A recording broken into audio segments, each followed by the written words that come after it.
கோபாலும் கௌரியும் sales பர்சனாக வேலை பார்க்குறாங்க. அதுவும் வேற வேற கம்பெனியில். அவங்களுக்குள்ள எப்போ பார்த்தாலும் சண்டை வந்துட்டே இருக்கு. ரெண்டு பேருமே வீடு வாடகைக்காக தேடிட்டு இருக்காங்க. அந்த ஊரில் ஒரு பெரிய பங்களா இருக்கு. அந்த பங்களாவோட ஓனர் கில்பர்ட். அவர் இப்போ டெல்லியில் இருக்காரு.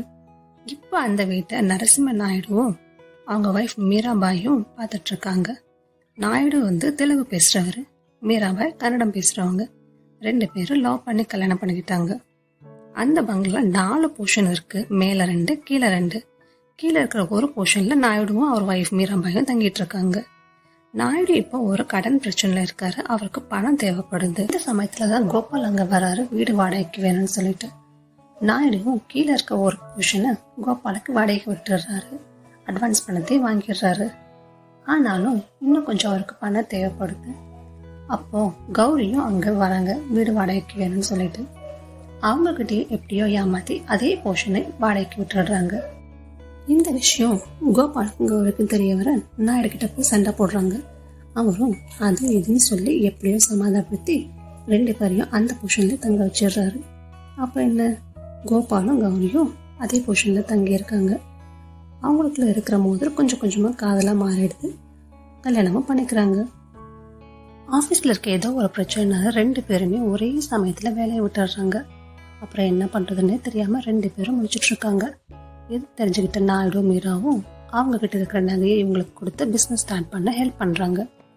கொஞ்ச நாள்ல கோபாலோட பிசினஸ் நல்லா டெவலப் ஆகிடுது. நல்ல நிலைமைக்கு வந்துடுறாங்க. அவங்களுக்கு ஒரு பையனும் பிறக்குது. கௌரி இப்போ 2nd டைம் பிரெக்னெண்டா இருக்காங்க. இப்ப அந்த பங்களாவோட ஓனர் கில்பர்ட் கிட்ட இருந்து லெட்டர் வருது. மேல இருக்க 2 போர்ஷன்ல ஒரு போர்ஷன் பஞ்சாபி ஃபேமிலிக்கும் இன்னொரு போர்ஷன் மலையாள முஸ்லீம் ஃபேமிலிக்கும் வாடகைக்கு விட்டதா எழுதியிருக்காரு.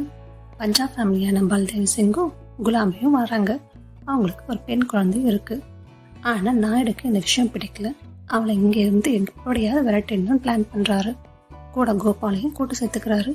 ஆனா அந்த பிளான் கடைசியில ஃபெயிலியர் ஆயிடுது.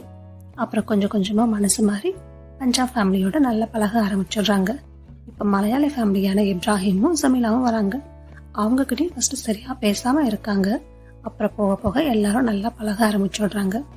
கோபால் கிட்ட வேலை பார்க்குற பிஏவோட அண்ணன் அவங்க 2 பேரையும் தப்பா போட்டோ எடுத்து கோபால் கிட்ட அடிக்கடி பணம் கேட்டு மிரட்டுறாரு. ஒரு தடவை வீட்டுக்கே பணம் கேட்க ஆரம்பிச்சிடுறாரு. இதை தெரிஞ்சுக்கிட்ட பல்தேவ் சிங், இப்ராஹிம், நாயுடு 3 பேரும் அந்த ரவுடி கிட்ட சண்டை போட்டு கோபாலை அந்த பிரச்சனையில இருந்து காப்பாத்திடுறாங்க. கில்பர்ட் அந்த பங்களாவை விற்கணும்னு சொல்லிட்டு முடிவு பண்றாரு. இவங்க 4 பேரும் நாங்களே இந்த வீட்டை ஷேர் பண்ணி வாங்கிக்கிறோம் அப்படின்னு சொல்றாங்க. ஆனா நாயுடுவோட கடைசி நேரத்துல பணம் கட்ட முடியாம போயிடுது. அப்போ கோபாலும் கௌரியும் தான் அவங்களுக்கு ஹெல்ப் பண்றாங்க. எல்லாரும் சேர்ந்து அந்த வீட்டை வாங்கிடுறாங்க. அந்த பிசினஸ் இன்னும் டெவலப் ஆயிடுது. ரொம்ப வசதியா இருக்காரு. கூடவே கோபாலுக்கு பண திமிரும் வந்துடுது. பசங்களும் எல்லாம் வளர்ந்து காலேஜ் போகிற ஸ்டேஜுக்கு வந்துடுறாங்க. கோபால் கௌரிக்கு ஒரு பையனும் ஒரு பொண்ணும் இருக்காங்க. நாயுடு மீராவுக்கு ஒரு பையன், பல்தேவ் குலாபிக்கு ஒரு பொண்ணு, இப்ராஹிம் ஜமீலாவுக்கு ஒரு பையனும் இருக்காங்க. கோபாலோட பையனும் பல்தேவோட பொண்ணும் 2 பேரும் ஒரே காலேஜ்ல டாக்டருக்கு படிக்கிறாங்க. 2 பேரும் லவ் பண்றாங்க. ஆனா வீட்டுக்கு தெரியாது. கோபாலோட பொண்ணும் இப்ராஹிமோட பையனும் ஒரே காலேஜ்ல படிக்கிறாங்க. ஆனா அவங்க 2 பேருக்குள்ள ஒரு பியூரான அண்ணன் தங்க ரிலேஷன்ஷிப் தான் இருக்கு. அந்த காலேஜ்ல படிக்கிற ஒரு பையன் இவங்க மேல இருக்கிற கோபத்துல அவங்க 2 பேரை பத்தி தப்பா லெட்டர் எழுதி கோபால் வீட்டுக்கு அனுப்பிச்சிடுறான். இதை பார்த்த கோபால் ரொம்ப டென்ஷன் ஆக அப்படியெல்லாம் தப்பா இருக்காதுன்னு சொல்லி கௌரி சமாதானப்படுத்துறாங்க. ஆனா இவங்க பேசுறது இப்ராஹிம் காதுல விழுந்துடுது. கோவமா போய் அவங்க பையனை அடி அடி அடின்னு அடிச்சிடுறாரு. அமீரும் வருத்தத்துல வீட்டை விட்டு போய் பட்டாளத்துல சேர்ந்துடுறாரு. கோபாலும் அவங்க பொண்ணு சுந்தரிக்கு கல்யாணம் பேசுறாங்க. கல்யாணத்துல நகை, காசு, சீர்வரிசை எல்லாத்தையும் நானே பாத்துக்கிறேன்னு ரொம்ப கர்வத்தோடு சொல்றாரு.